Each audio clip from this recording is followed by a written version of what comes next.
ನಾವು ಹಿಂದೂ ಆಗಲಿ ಮುಸ್ಲಿಮ್ಸ್ ಆಗಲಿ ಇಲ್ಲಿ ಹುಟ್ಟಿರೋದು ನಮ್ಮ ಭೂಮಿಲಿ ನಮ್ಗೆ ಇದು ಬೇಕು. ನಾವು ಬೇರೆ ವಿಚಾರ ಬೇಡ. ಎಲ್ಲ ನಾವು ಅಣ್ಣ ತಮ್ಮದಿರ್ತಾರ ಇದ್ದೀವಿ. ಇವ್ರು ಬರ್ತಾರೆ ಕಚ್ಚಾಟ ಆಗ್ತಾರೆ. ಸರ್, ಇವಾಗ ಇದು ಇಂಡಿಯಾ ಅಂದಮೇಲೆ ಒಂದು ಹಿಂದುತ್ವದ ಒಂದು ಇದಿದೆ. ಇಂಡಿಯಾ ಅಂದರೆ ಅವಾಗ ತೊಂದರೆ ಇಲ್ಲ ಸರ್. ಒಟ್ಟಿನಲ್ಲಿ ನೀವು ಹೆಂಗೆ ಹೇಳ್ತಾರೆ ಮಾಡ್ತೀವಿ. ನಾವು ಬೇಡ ಅಂತ ಹೇಳ್ತಾ ಇಲ್ಲ. ನಿಮ್ಗೆ ಹಿಂದುತ್ವ ಮಾಡಿ ಇವಾಗ ಇರೋದು ಹಿಂದುತ್ವ ಅಲ್ವಾ ಇದು? ಇವಾಗ ಮುಸ್ಲಿಂ ಕೈಲಿದೆ ಇಂಡಿಯಾ, ಯಾರ ಕೈಲಿದೆ? ನಿಮ್ಮ ಕೈಲೇ ಇರೋದು. ಅದು ಒಂದಾಗಿ ಮಾಡಿಕೊಳ್ಳಿ, ಎಲ್ಲರಿಗೂ ಒಂದು ಮಾಡ್ಕೊಳ್ಳಿ. ಅದು ನಿಮ್ಮ ಕೈಲೇ ಅನ್ನೋ ಬದಲಿದ್ದು ನಮ್ಮೂರು ಸರ್.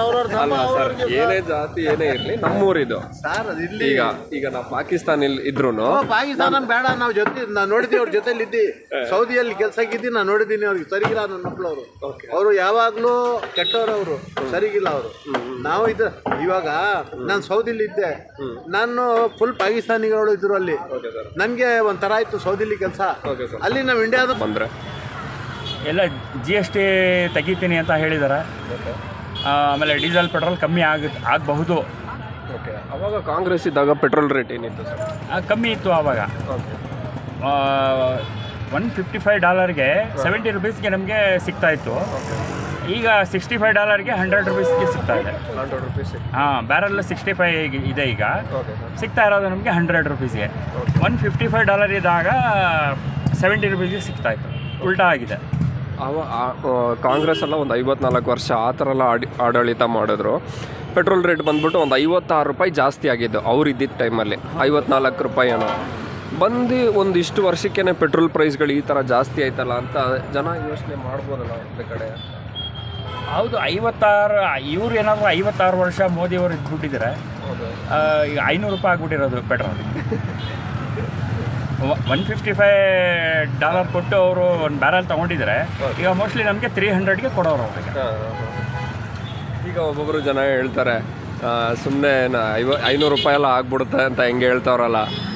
ಇವು ಏನು ಆಡಳಿತ ಒಳ್ಳೆ ಯೋಚನೆಗಳು ಬಂದರೆ ಈ ಥರ ಜಾತಿ ಬಡವ್ರಿಗೆ ಸಹಾಯ ಮಾಡಬೇಕು. ಯಾವ ಪಾರ್ಟಿ ಅಂದ್ರೆ ಕಾಂಗ್ರೆಸ್ ಪಾರ್ಟಿ ಬಂದರೆ ನೋಡಿ, ಇವರು ಮನೆ ಕೊಡ್ತಾವ್ರೆ. ಒಂದು ತಿಂಗಳಿಗೆ ಒಂದು ಯಂಗ್ಸ್ಟರ್ಗೆ ₹2,000 ಕೊಡ್ತಾವ್ರೆ. ಎಲ್ಲ ಜೀವನ ನಡೀತಾ ಇರ್ತದೆ. ಅಕ್ಕಿ ಕೊಡ್ತಾರೆ, ಎಲ್ಲ ಕೊಡ್ತಾವ್ರೆ. ಪಿಂಚಣಿ ಕೊಡ್ತಾರೆ, ಎಲ್ಲರಿಗೆ ಸಹಾಯ ಮಾಡ್ತಾರೆ. ನಮಗೆ ಸಿದ್ದರಾಮಯ್ಯ ಬಂದರೆ ಒಳ್ಳೆಯದು ಸರ್.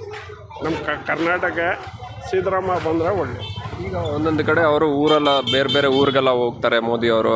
ಅವಾಗ ನಮ್ಮ ಭಾರತ ಸ್ವಲ್ಪ ಇನ್ನೂ ಎಕ್ಸ್ಟೆಂಡ್ ಆಯ್ತಲ್ಲ ಅಂತ. ಅವ್ರು ಎಲ್ಲಿ ಬಂದ್ರೂ ಏನೂ ಆಗೋದಿಲ್ಲ ಸ್ವಾಮಿ. ಅವ್ರು ಎಲ್ಲಿ ತಿರುಗಿದ್ರು ಅಲ್ಲೇ ಅವರು. ಅದು ಏನು ಬಂದರೂ ಈ ಸರಿ ಒಂದು 7-8 ಸೀಟ್ ಬರ್ಬೋದು ಅವರು. ಇದು 20 ಸೀಟ್ ಕರೆಕ್ಟಾಗಿ ಬಂದ್ಬಿಡ್ತದೆ ಕಾಂಗ್ರೆಸ್. ಸೊ ನಿಮಗೆ ಆಸೆ ಇರುತ್ತೆ ಅಲ್ವಾ, ಕಾಂಗ್ರೆಸ್ ಬಂದರೆ ಈ ಥರ ಎಲ್ಲ ಒಳ್ಳೇದಾಗ್ಬೋದು ಜನತೆಗೆ ಅಂದ್ಬಿಟ್ಟು? ಯಾವ್ಯಾವ ಚೇಂಜಸ್ ನೀವು ನೋಡಿದ್ದೀರಾ ಸರ್? ನಮಗೆ ಒಳ್ಳೇದು ಏನಿಲ್ಲ ಸ್ವಾಮಿ, ಎಲ್ಲರಿಗೂ ಒಳ್ಳೇದಾಗಬೇಕು. ನಾವು ಒಂದೇ ಅಂತ ಏನಿಲ್ಲ, ಎಲ್ಲರಿಗೂ ಒಳ್ಳೆ ಆಗಬೇಕು. ಎಲ್ಲ ಸುಲಭ ಅವ್ರಿಗೇನೆ. ಗಂಡಸ್ರಿಗೆ ಏನು ಸುಲಭ ಕೊಡ್ತಾ ಇಲ್ಲ, ಡ್ರೈವರ್ಸ್ಗೆ ಏನು ಕೊಡ್ತಾ ಇಲ್ಲ.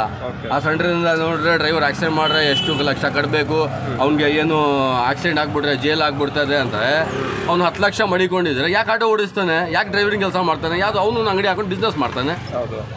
ಅವ್ನು ಯಾಕೆ ಇದು ಮಾಡ್ತಾನೆ? ಹೊಸ ಕಾಲ ಕಾನೂನು ತಗೊಬಂದು ಈ ಜನಗಳಿಗೆ ಬರೀ ಯಾಮರ್ಸೋದು ಅಷ್ಟೇ. ಅವ್ರಿಗೆ ಬೇರೆ ಏನೂ ಇಲ್ಲ, ಬರೀ ಯಾಮರ್ಸ್ಬೇಕು, ಅವ್ರು ಓಟ್ ತೆಗಿಬೇಕು ಅಷ್ಟೇ. ಬರೀ ಹಿಂದೂ ಮುಸ್ಲಿಂ ಅಂತ ಹೇಳಿ ಮಾಡಬೇಕು. ನಾವು ಬಾಡಿಗೆ ಹೊಡಿತಾ ಇದೀವಿ, ನಾನು ಮುಸ್ಲಿಂ ಬಾಡಿಗೆ ಹೊಡಿಯಕೈತದ? ಎಲ್ಲ ಸಮುದಾಯವರು ಬರ್ತಾರೆ, ಎಲ್ಲರದು ಬಾಡಿಗೆ ಹೊಡಿತೀವಿ. ಬಡವರು ಬರ್ತಾರೆ, ಬಾಡಿಗೆನೇ ಇಸ್ಕೊಳ್ಳಲ್ಲ ನಾವು. ಎಷ್ಟಮ್ಮ ಕೊಡಮ್ಮ ಅಂತ ಇದ್ರೆ ನಾವು ಸಿಟಿಸನ್ಶಿಪ್ ಕಳಿಸ್ಕೊಟ್ಬಿಡ್ತೀವಿ. ಅದು ಮಾಡಬೇಕಿರೋದು ಸರ್ಕಾರ ಕೆಲಸ, ನಾವು ಆಟೋ ಡ್ರೈವರ್ಸ್ಗಳು ಮಾಡ್ತಾ ಇದ್ದೀವಿ. ಆ ಥರ ನಡೀತಾ ಇದೆ. ಅದಕ್ಕೆ ಒಂದು ಆಲ್ಟರ್ನೇಟ್ ಸರ್ಕಾರ, ಹೊಸ ಸರ್ಕಾರ ತರಬೇಕು ಅಂತ ಅಷ್ಟು ಹೇಳಿ ನಾನು ಮುಗಿಸ್ತೀನಿ. Thank you.